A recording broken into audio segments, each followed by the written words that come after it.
Fais voir ton crâne, sac à puce. T'as peut-être des poux, André. Il faut que je passe un coup de téléphone. Tu t'adresseras au docteur pour ça. Il n'y a pas de coup de téléphone sans son autorisation.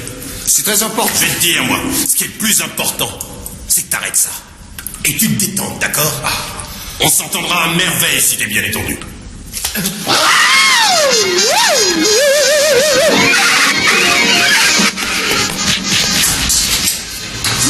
Vas-y, avance.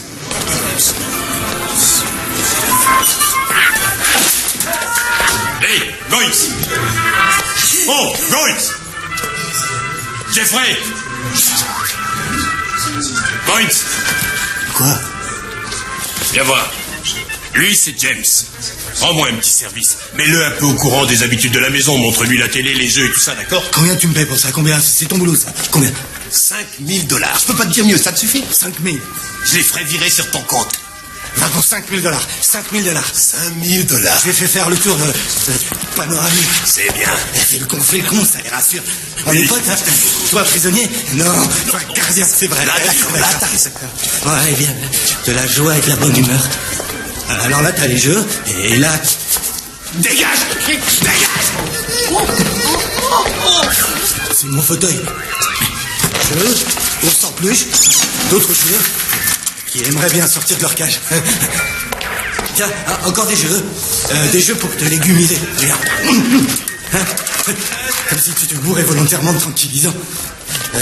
Ils ont dû te filer plein de calmants. Hein? Des drogues. Qu'est-ce qu'ils t'ont filé? Thorazine? Aldol? Combien? Il faut connaître les produits et les doses, c'est élémentaire. Il faut que je téléphone. Téléphone? Téléphone? Non, ça c'est communication avec le reste du monde, à la discrétion du docteur. Non, regarde, allez. Si tous ces fondus pouvaient téléphoner, la folie se répandrait partout. À travers le téléphone, elle s'insinuerait dans les oreilles des malheureux saints d'esprit. L'infection, carrément, débarque partout, la folie épidémique. On y va. En fait, il y a très peu de... Jim. En fait, il y a très peu de gens qui sont vraiment fous ici. Je dis pas que toi, tu l'es pas. Je dirais même que t'as l'air carrément déjanté. Mais c'est pas pour ça que t'es ici. Non, c'est pas pour ça que t'es ici. C'est uniquement à cause du système. Ça, c'est la télévision. Tout est là. Regarde, écoute, à genoux. La pub. On n'est plus productif, on ne sert plus à rien, c'est fini, ils n'ont plus besoin de personne. Tout est automatique, c'est quoi notre rôle maintenant? On est tous des consommateurs, Jim. C'est bon, dépense un max, tu seras un bon citoyen. Mais si tu dépenses pas, grand chef, si tu dépenses rien, t'es quoi? T'es quoi? Un malade mental. C'est un fait, Jim, c'est un fait. Si tu n'achètes pas voiture neuve, pas de légumes musicales, mixeur informatisé, gadget sexuel à brancher sur le secteur, baladeur laser stéréo avec casque implanté sur le cerveau, tournevis modulable à radar incorporé, fourre synthétique, ordinateur à fréquence... Arrête de crier, Jeffrey. Calme-toi. C'est vrai.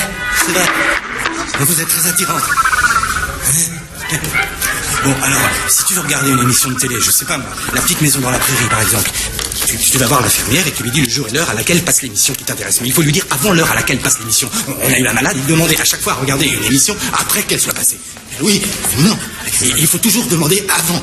Il n'arrivait pas à se mettre dans la tête que l'infirmière ne pouvait pas faire qu'on soit hier. Elle pouvait pas remonter le temps. Merci bien Einstein. Celui-là, oui, c'était un malade, lui. Il était même foyer. Bon, maintenant, ça suffit, Jeffrey. Tu vas l'avoir, ta piqûre. Je t'aurais prévenu. Oui, c'est vrai, oui. Je me suis un peu emballé en expliquant tous les rouages de l'institution à Jim. Je ne viens pas vraiment de l'espace. Lui, c'est Washington. Il ne vient pas vraiment de l'espace. Ne te moque pas de moi, l'ami. Non, dégage de mon fauteuil! Je fais de la divergence mentale. Je me trouve actuellement sur la planète Ogo. J'appartiens à une élite intellectuelle qui se prépare à éliminer les hordes barbares qui ont envahi Pluton. Pourtant, bien que tout soit totalement convaincant, et même si cela me semble réel en tout point, le fait est que Ogo est une élaboration de mon mental. Je suis mentalement divergent. De cette manière, j'échappe à certaines réalités innommables qui me rendent la vie impossible ici. Quand je cesserai d'aller là-bas, je serai guéri. Est-ce que toi aussi tu es divergent, frère?